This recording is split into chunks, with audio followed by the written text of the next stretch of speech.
Welcome back to the Explainer. So, have you ever looked up at a massive, perfectly clear pane of glass on a modern building and actually thought about what it takes to keep it that way? I mean, really thought about it? Maintaining that flawless, transparent surface isn't just your basic Saturday morning chore anymore. As we're going to see today, it has evolved into this incredibly complex feat of modern engineering. We are talking about a wild combination of advanced fluid dynamics, literally aerospace-level motor design, and some seriously cutting-edge robotics. Here's our roadmap for today. We'll start with the quest for perfect glass, trace the evolution of surface cleaning, and then we'll dive straight into the physics of fluid extraction. After that, we'll explore autonomous ecosystems before forecasting the future of automated maintenance. All right, let's jump right into section 1, the quest for perfect glass. If you're dealing with contemporary minimalist architecture, you know that maintaining semi-transparent textures and exactingly calibrated indirect lighting, like those complex COB LED arrays, is absolutely non-negotiable. The glass isn't just a window here, it's a core component of the building's entire structural aesthetic. And because of that, the aesthetic is incredibly fragile. You might think a slightly smudged window is just a minor nuisance, right? But architecturally, it's a total disaster. Even microscopic water droplets, mineral deposits, or residual lipid layers on the glass will drastically alter the material's refractive index. When that happens, carefully directed light scatters completely unpredictably. Instead of a pristine, glowing environment, you end up with this diffused, messy look. So the goal of modern maintenance isn't really to just clean the glass, but to entirely eradicate any surface tension anomalies. Which naturally leads us to section 2, evolution of surface cleaning. How exactly did we go from a bucket of soapy water to highly sophisticated hardware? Let's look at the timeline. Epoch I, prior to 2008, was the era of mechanical displacement, basically your standard rubber squeegee. It relied entirely on gravity and manual labor, and it almost always left behind these annoying microdroplets that eventually evaporated into stubborn calcium and magnesium deposits. Then Epoch II introduced active aspiration. These were the very first motorized hand vacuums, but honestly, they were heavy, super loud, and their batteries degraded extremely quickly. But then came Epoch III around 2015, the BLDC and lithium-ion revolution. Brushless DC motors and modern batteries dropped device weights below 800 grams while simultaneously boosting suction by a massive 40%. And finally, that brings us to Epoch IV, where we are right now. Fully autonomous robotic cleaners scaling vertical walls, completely equipped with LiDAR and edge detection sensors. Okay, moving on to section 3, the physics of fluid extraction. Because pulling fluid off a vertical pane of glass without leaving a single streak behind, that requires some serious science. The secret to this extraction actually relies entirely on Bernoulli's principle. The vacuum nozzle of a modern window cleaner acts essentially as a convergent duct. By narrowing the aperture right where the blade meets the glass, the velocity of the air increases exponentially. This maximizes the dynamic pressure and drops the static pressure, which creates a violent, localized suction. This suction instantly atomizes the accumulated water strip and aspirates it into a collection reservoir before gravity even has a chance to pull it down the pane. It is remarkably efficient. But hey, all that suction is totally useless without the perfect physical interface. The squeegee blade itself is usually made of advanced polyurethane or a silicone-infused elastomer, and it requires a highly specific Shore A hardness rating, typically sitting between 60 and 70.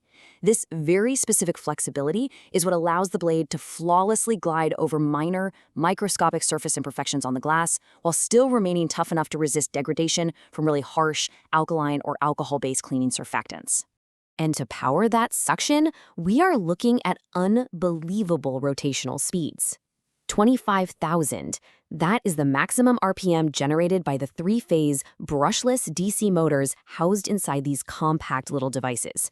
I mean, we are talking about engineering specs that rival aerospace applications here, efficiently powered by high-drain lithium-ion cells that sustain a constant voltage without any fading whatsoever. But if there's one number you really need to remember, it's 2,800. This is arguably the most critical metric for the autonomous robots of Epoch IV. These vertical scaling robots have to continuously generate at least 2,800 pascals of static pressure. Why? Strictly to counteract the gravitational vector. If that internal pressure drops even a little, the friction force holding the robot to the glass fails, and the whole unit just falls right off the wall. It's a literal constant battle against gravity. Now that we understand the crazy physics happening inside the device, let's look at section 4, autonomous cleaning ecosystems. Let's see how these devices actually communicate with the world around them. So, modern smart homes utilize what's known as a parallel execution protocol. Picture this. The environmental sensors in your home detect that a room is empty. Through your smart scheduling platform, a central hub triggers a comprehensive reset. It simultaneously deploys a robotic vacuum to handle particulate matter on the floor, while a totally separate robotic window vacuum scales the glass to restore perfect transparency. This complete, top-to-bottom environmental synchronization happens while you aren't even in the room. Now, how this tech is deployed depends entirely on the environment. Take a high-rise urban apartment in a city like Tokyo, for example.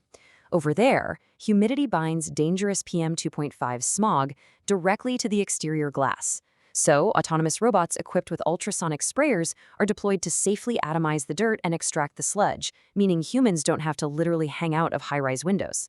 But contrast that with a minimalist interior design featuring frameless glass partitions or shower doors. In that scenario, ultra-lightweight manual vacuums are used. Since there's no frame to catch residual water at the edge of the glass, the vacuum's high static pressure is what prevents dirty liquid from dripping down and totally ruining expensive hardwood or polished concrete floors.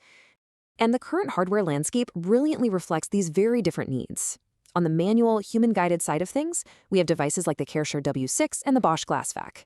These are generating around 2,200 to 2,500 pascals, which is perfect for interior partitions, mirrors, and rapid spot cleaning.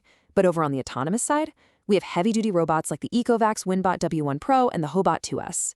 These units generate up to 3,000 pascals of suction and utilize advanced SLAM navigation, dual ultrasonic auto sprays, and laser edge detection to map and clean massive exterior panes entirely on their own.